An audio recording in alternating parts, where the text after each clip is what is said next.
Chers auditeurs, auditrices, soyez les bienvenus en classe sur l'ERTM.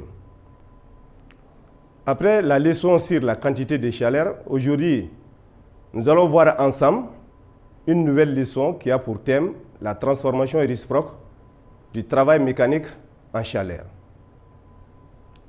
Bien, donc ça c'est le titre de notre leçon. Nous allons continuer le plan. Ici, nous avons en premier lieu, nous allons voir la transformation du travail mécanique en chaleur. Deuxième position, nous allons voir la transformation de la chaleur en travail mécanique. Et en troisième position, nous allons voir l'énergie mécanique, l'énergie calorifique et nous allons terminer par une évaluation.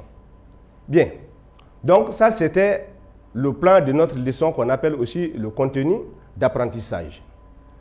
Bien, comme objectif pour cette leçon, à la fin de la leçon, l'élève doit être capable de citer des exemples de transformation du travail mécanique en chaleur. Citer des exemples de transformation du travail mécanique en chaleur. Décrire une expérience mettant en évidence la transformation de la chaleur en travail mécanique. Écrit l'expression de l'énergie mécanique produite par une force lors d'un déplacement en précisant son unité dans le système international. Écrire l'expression de la quantité de chaleur transférée par un corps qui subit une variation de température en précisant son unité dans le système international. Donc ça, ce sont les objectifs d'apprentissage. Donc, retenez bien ces objectifs. Donc, ce sont des objectifs d'apprentissage de cette leçon. Donc, les questions d'évaluation seront en congruence avec ces objectifs. Donc, les questions qu'on va vous poser après cette leçon seront en fonction maintenant de ces objectifs. Bien, donc, ici, nous allons voir la transformation du travail mécanique en chaleur. Mais bien, avant de commencer cette partie, il serait mieux quand même de faire un petit rappel par rapport à certaines notions déjà enseignées. Comme par exemple, quand dit-on qu'une force travaille? Donc, on dit qu'une force travaille quand son point d'application se déplace suivant sa propre direction. Et vous avez vu aussi qu'il ne faut pas confondre la chaleur et la température. Parce que la chaleur est la cause de l'élévation de la température d'un corps, alors que la température représente l'état plus ou moins froid ou chaud d'un corps. Et vous avez vu aussi, quand un corps s'échauffe, certainement que ce corps a reçu la chaleur. Donc, un corps s'échauffe quand le corps reçoit la chaleur. Donc, ça, ce sont quelques notions que vous connaissez déjà. Bien, donc nous allons commencer ici par la transformation du travail mécanique en chaleur. 1.1, observation et expérience. Donc, pour notre expérience, vous voyez ici, comme vous voyez maintenant sur le schéma ici, nous avons ici une boîte d'allumettes. Il s'agit maintenant d'enflammer. Donc, un brin d'allumette, je sors un brin d'allumette, voilà. Donc, il s'agit maintenant d'allumer notre brin d'allumette ici. Donc, ici, on doit faire un frottement. Donc, vous avez vu maintenant que tout frottement maintenant engendre la chaleur. Donc, quand vous frottez maintenant le brin d'allumette contre la boîte d'allumettes, avant que le brin d'allumette s'enflamme, il y aura production maintenant de chaleur. Donc, ça produit suffisamment de chaleur avant l'inflammation. Donc, voilà un exemple maintenant. Le frottement maintenant engendre la chaleur. Donc, la même chose aussi, quand vous frottez les mains l'une contre l'autre, 1 minute, voire 2 minutes, vous allez constater à l'intérieur maintenant des pommes maintenant qu'il y aura la chaleur. Autrement dit, ici, ça s'échauffe. Donc, qu'est-ce qui fait chauffer maintenant? Ça, c'est la chaleur. Donc, on dit tout frottement engendre la chaleur. Donc, de même aussi, nous allons continuer. Deuxième expérience, nous avons ici un fil de fer que nous voulons casser. Pour casser ce fil de fer, regardez bien ici au tableau. Donc, voilà un exemple ici. Ça, c'est pour concrétiser la leçon. Donc, mais j'ai ici un fil de fer ici. Pour casser ce fil de fer, on est obligé quand même de tordre de plier le fil de fer en tous sens. Donc, quand vous pliez en tous sens, il va arriver un moment, le fil de fer s'échauffe. Ça s'échauffe et ça devient brillant. Donc, quand vous touchez la partie tordue là, vous allez voir maintenant qu'il y aura ici un dégagement de chaleur. Donc, ça veut dire qu'ici, la déformation aussi peut produire aussi la chaleur. Donc, on continue. Donc, quand on vous gifle, quelqu'un vous donne une belle gifle, vous allez observer maintenant, ici, la partie qui a été giflée, vous allez voir maintenant que cette partie s'échauffe. Donc, qu'est-ce qui fait chauffer maintenant? C'est effectivement aussi un dégagement de la chaleur aussi. Donc, il en est de même aussi quand, ici, les freins, quand même d'un vélo ou bien d'une voiture maintenant, s'échauffent quand le conducteur freine. Donc, de même aussi, quand une balle de fusil s'écrase sur un mur, quand vous allez toucher la partie maintenant où la balle s'est écrasée maintenant, vous allez voir maintenant que cette partie devient chaude. Autrement dit, ici, il y a eu dégagement de chaleur. Donc, c'est un choc. Donc, le choc aussi produit un dégagement de chaleur. Donc, vous voyez maintenant, ces frottements. Ici, ces frottements maintenant, ces déformations et ces chocs, on dit, produisent toujours un dégagement de la chaleur. Donc, en ce moment, on dit qu'il y a eu transformation du travail mécanique en chaleur. Parce que le frottement, parce qu'on vous a toujours dit que tout déplacement constitue maintenant un travail. Donc, quand il y a déplacement, on parle de travail maintenant. Donc, ces frottements, ces chocs, et ces frottements maintenant sont constitués, sont appelés maintenant ici des exemples de travail. Et à la suite maintenant de ce travail, il y a toujours un dégagement de la chaleur. Donc, en ce moment, on dit qu'il y a transformation du travail mécanique en chaleur. C'est le travail qui se transforme maintenant en chaleur. Donc, vous voyez maintenant, on dit observation et expérience. Le frottement de l'allumette produit suffisamment de chaleur pour qu'il y ait inflammation. Donc, le fil de fer que l'on plie en tous sens pour le casser s'échauffe et devient brillant. Donc, la balle d'un fusil s'écrasant sur un mur peut produire un dégagement de chaleur. Donc, on dit une joue ayant reçu une gifle s'échauffe. Donc, on dit le frottement des mains engendre aussi de la chaleur. Donc, les freins d'une voiture ou d'un vélo s'échauffent lorsque le conducteur freine. Donc, en conclusion, je dis que les frottements, les chocs et les déformations s'accompagnent toujours d'un dégagement de chaleur. Donc, dans tous ces phénomènes, il y a eu transformation de l'énergie mécanique en chaleur. Autrement dit, le travail s'est transformé en chaleur. Donc, ça, c'était la première partie. Ici, transformation du travail mécanique en chaleur. Nous allons continuer. Cette fois-ci, on va voir deux. Donc, transformation de chaleur en travail mécanique. Autrement dit, transformation de la chaleur en travail mécanique. Donc, vous voyez ici un exemple. Donc, pour mettre en évidence aussi comment la chaleur aussi peut se transformer aussi en travail. Donc, pour la fois passée, c'était comment ici le travail aussi se transforme en chaleur, mais cette fois-ci, comment la chaleur peut se transformer en travail. Donc, vous voyez ici une casserole contenant de l'eau fermée par un couvercle. Donc, on pose maintenant notre casserole contenant de l'eau sur une source de chaleur. Donc, une source de chaleur, c'est un corps qui peut échanger la chaleur avec son environnement tout en gardant sa température constante. Donc, comme source de chaleur, maintenant, ça peut être un brûleur à gaz comme source de chaleur. Donc, on va chauffer l'eau qui se trouve dans notre casserole. Donc, ici, vous allez voir que la température croît. La température monte. Donc, des courants de convection apparaissent. Qu'est-ce que des courants de convection? C'est-à-dire quand vous chauffez l'eau, l'eau qui se trouve au fond de votre casserole se chauffe en première position et se dilate.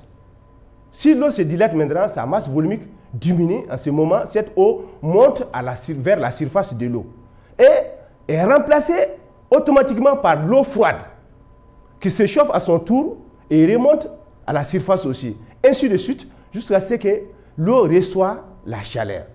Donc, on dit que l'eau, ici, la chaleur se transmet dans les liquides par convection.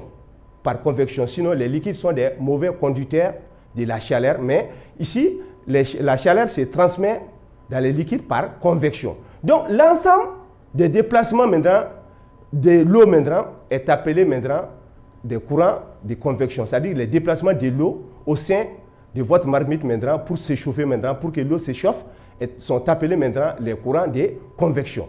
Donc ici, l'eau s'échauffe. Maintenant, c'est ce qui va nous conduire maintenant ici, petit b ici. Donc cette fois-ci, l'eau commence à bouillir. Donc on dit que l'eau bout à 100 degrés. Mais ça dépend de l'altitude. Donc à l'altitude 0, l'eau commence à bouillir à 100 degrés. Mais ici, nous avons ici l'eau commence à bouillir. La température du mélange, cette fois-ci, c'est l'eau en état liquide et la vapeur d'eau qui sont mélangées ici et leur température se stabilise. Donc l'eau commence à bouillir. Vous voyez ici, ça c'est le début de l'ébullition de l'eau. Donc voilà, il y a transformation parce que l'eau commence à se transformer en vapeur. Donc il y a changement d'état physique. Donc de l'eau liquide, on commence à avoir l'eau à l'état gazeux. Donc on continue à chauffer l'eau. Donc voilà, ici, l'eau est en ébullition maintenant. Donc il y a changement d'état physique. L'eau qui est en état liquide maintenant se transforme en état gazeux. Donc il va arriver un moment où le couvercle de votre casserole maintenant est projeté violemment. Donc c'est la chaleur produite au sein de la casserole maintenant qui fait déplacer le couvercle de votre marmite. Et c'est grâce à la chaleur. Donc c'est cette chaleur qui a fait qu'il y a eu formation de la vapeur d'eau et cette vapeur d'eau est capable de projeter le couvercle de votre marmite. Puisqu'il y a eu déplacement du couvercle maintenant, on parle du travail. Donc ça veut dire tout simplement que c'est la chaleur qui a été transformée aussi en travail. Donc ça c'est cette fois-ci la transformation de la chaleur en travail mécanique. Donc voilà, la chaleur aussi peut se transformer en travail. Bien, donc observation et expérience. Une casserole contenant de l'eau est placée au-dessus d'un brûleur à gaz. Sa température augmente rapidement parce qu'elle reçoit de la chaleur. Au bout de quelques instants, le couvercle est projeté avec force et un jet de vapeur s'échappe de la casserole. Donc, comme conclusion, vous voyez maintenant que la chaleur peut se transformer en travail mécanique. Donc, si la chaleur peut se transformer aussi en travail mécanique, il y a deux formes d'énergie. Le travail et la chaleur sont deux formes particulières de l'énergie. Donc, le travail est appelé l'énergie mécanique et la chaleur est appelée l'énergie calorifique. Donc, ça, c'est les deux formes particulières de l'énergie. L'énergie mécanique, parlant du travail, et l'énergie calorifique, en parlant maintenant de la chaleur. Donc, ça, c'était la transformation de la chaleur en travail mécanique. Donc, on vient de vous expliquer une expérience qui permet de vous mettre en évidence, qui permet de montrer comment la chaleur aussi peut se transformer aussi en travail mécanique. Donc, continuons avec notre leçon. Bien, donc, puisqu'on vous a dit qu'il y a deux formes d'énergie, l'énergie mécanique et l'énergie calorifique. Donc, l'énergie se présente sous ces deux formes, le travail et la chaleur. Exemple, production du feu par frottement. Là, le fonctionnement aussi des turbines.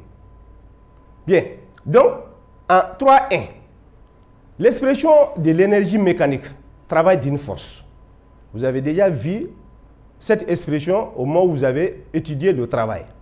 Maintenant, on dit qu'une force travaille quand son point d'application se déplace suivant sa propre direction. Donc, vous voyez ici le travail d'une force F, dont le point d'application se déplace d'une longueur L si sa droite d'action est. Donc, cette expression ce que vous voyez maintenant, ça c'est W. W, ça c'est le symbole du travail, égale F multiplié par L. F, ça c'est la force, et L, ça c'est la longueur. C'est-à-dire que la distance parcourue maintenant par la force maintenant lors de son déplacement. Donc, vous voyez, W s'exprime en joules. Ça c'est l'unité du travail dans le système international, c'est le joule. Le travail s'exprime en joule, c'est son unité dans le système international. Et vous connaissez aussi que la force aussi s'exprime aussi en newton. L'unité de la force dans le système international est le newton. Et l'unité de la longueur dans le système international est aussi le mètre. Voilà, ça c'est l'expression du travail d'une force. Donc, autrement dit, l'expression de l'énergie mécanique. Donc, on continue. Bien, donc, 3D. L'expression de l'énergie calorifique quantité de chaleur. Donc, la leçon précédente, vous avez vu aussi l'expression de la quantité de chaleur. Donc, la quantité de chaleur Q, nécessaire pour élever la température de T1 à T2 Celsius de la masse M d'un corps de chaleur massique C, est. Donc, l'expression est là, c'est Q égale à M multiplié par C facteur de T2 moins T1. Q, c'est la quantité de chaleur. Donc, ça peut être la quantité de chaleur reçue ou bien la quantité de chaleur perdue. Donc, M, c'est la masse. On a dit que la masse, c'est la quantité de matière qui constitue un corps. Donc, C, c'est la chaleur massique. La chaleur massique d'un corps est la quantité de chaleur échangée par l'unité de masse de ce corps pour faire élever sa température de 1 degré Celsius. Donc, T2, c'est la température finale et T1, c'est la température initiale. Donc, lorsque la température d'un corps est à 20 degrés, on dit que la température initiale, c'est 20 degrés. Lorsque vous chauffez ce corps pour élever sa température jusqu'à 60 degrés, on dit que sa température finale, c'est 60 degrés. Donc, T2 sera 60 degrés et T1 sera près 20 degrés. Donc, la température qui était à 20 degrés, c'est T1, la température initiale, avant de commencer à chauffer le corps. La température finale qui est T2, c'est là où vous allez vous arrêter. Donc, si vous comptez élever la température du corps de 20 à 60 degrés, 20 sera la température initiale qui est T1 et 60 sera la température finale qui est T2. Donc, Q s'exprime, la quantité de chaleur Q s'exprime en joule comme le travail. Donc, c'est pour cela qu'on dit que le travail et la chaleur sont deux formes particulières de l'énergie. Le travail s'exprime en joule, la quantité de chaleur aussi s'exprime aussi en joule. M, qui est la masse, s'exprime en kilogrammes. Donc, à chaque fois que vous allez traiter un exercice, si la masse est donnée en grammes, ou bien en milligrammes, ou bien en tonnes, il faut convertir toujours la masse en kilogrammes. Bien, C, qui est la chaleur massique, s'exprime en joules par kilogramme degré Celsius. Voilà, degré Celsius. Ou joules par kilogramme degré Kelvin. Ou joules par kilogramme degré Kelvin. Donc, T2 et T1 s'expriment en degré Celsius ou en degré Kelvin. Donc, ça, c'est les unités. Donc, des éléments qui composent maintenant l'expression de la quantité de chaleur. Bien. Donc, voilà une évaluation. On va terminer par première question. Citez des exemples. Citez des exemples de la transformation du travail mécanique en chaleur. Il s'agit de citer des exemples de transformation du travail mécanique en chaleur. Décrire une expérience mettant en évidence la transformation de l'énergie calorifique en énergie mécanique. L'expérience dont on vient vous décrire tout de suite là, il s'agit de cette expérience-là. Donc, il s'agit d'écrire une expérience mettant en évidence qui montre comment, ici, la chaleur aussi peut se transformer en travail. Bien, citez des exemples de transformation de la chaleur en travail mécanique. Écrire l'expression de l'énergie mécanique produite par une force lors d'un déplacement en précisant son unité dans le système international. On demande aussi d'écrire l'expression de la quantité de la chaleur en précisant son unité dans le système international. Donc, ça, c'est quelques questions qu'on peut vous poser lors d'une évaluation. Donc, on va finir par un exercice que vous allez traiter à la maison d'ici le cours prochain. Donc, le cours prochain, nous allons corriger l'exercice ensemble. Mais avant, vous allez réfléchir, vous allez traiter cet exercice à la maison. Donc, un bloc de plomb de masse M égale à 5 kg, lâché du premier étage d'une maison située à la hauteur H égale à 4 mètres, s'écrase en arrivant au sol. Calculez la quantité de chaleur Q dissipée par le choc. On donne Q égale à 10 newtons par kilogramme. Donc, pour traiter un exercice de physique, il faut lire attentivement, recenser les données. Qu'est-ce qu'on connaît dans cet exercice-là? Qu'est-ce qu'on vous a donné? On vous a donné la masse, on vous a donné la hauteur, on vous a donné l'intensité de la pesanteur G. G égale à 10 newtons par kilogramme. Donc, qu'est-ce qu'on vous demande? Il s'agit de calculer la quantité de chaleur. Or, ici, on parle de la transformation réciproque du travail mécanique en chaleur. Donc ici, pour calculer cette quantité de chaleur Q dissipée par le choc, il faut obligatoirement calculer le travail d'abord. Le travail effectué maintenant par ce bloc de plomb lors de sa chute. Donc, il faut calculer son travail. Et ce travail, l'expression de ce travail ne peut être que W égale à P fois H. P, ça désigne maintenant le poids du corps. Donc, or, le poids est une force, comme vous le connaissez aussi, c'est une force d'attraction aussi. Le poids du corps est une force. Donc, il faut calculer ce poids-là. Pour calculer ce poids, on vous a donné la masse et on vous a donné G. Donc, P égale à M fois G. C'est ça qui va vous permettre de calculer le poids. Une fois que vous avez le poids, on peut appliquer maintenant l'expression maintenant qui est W qui est la P multipliée par H. Donc, P étant calculé que vous connaissez, qui est M fois G. Donc, vous connaissez déjà H, on peut calculer directement le travail. Donc, quand vous connaissez le travail maintenant, vous avez vu aussi dans la leçon précédente que 4,18 joules, un travail de 4,18 joules, correspond à une calorie. Donc, une calorie est égale à 4,18 joules. Donc, vous allez faire la règle de 3 pour trouver la quantité de chaleur Q dissipée par le choc. Donc, voilà en quelque sorte maintenant une petite explication par rapport à cet exercice. Donc, vous allez faire ça à la maison. D'ici le cours prochain, nous allons corriger ensemble. Bien. Donc, chers élèves, je vous remercie pour votre aimable attention et on se donne rendez-vous au cours prochain.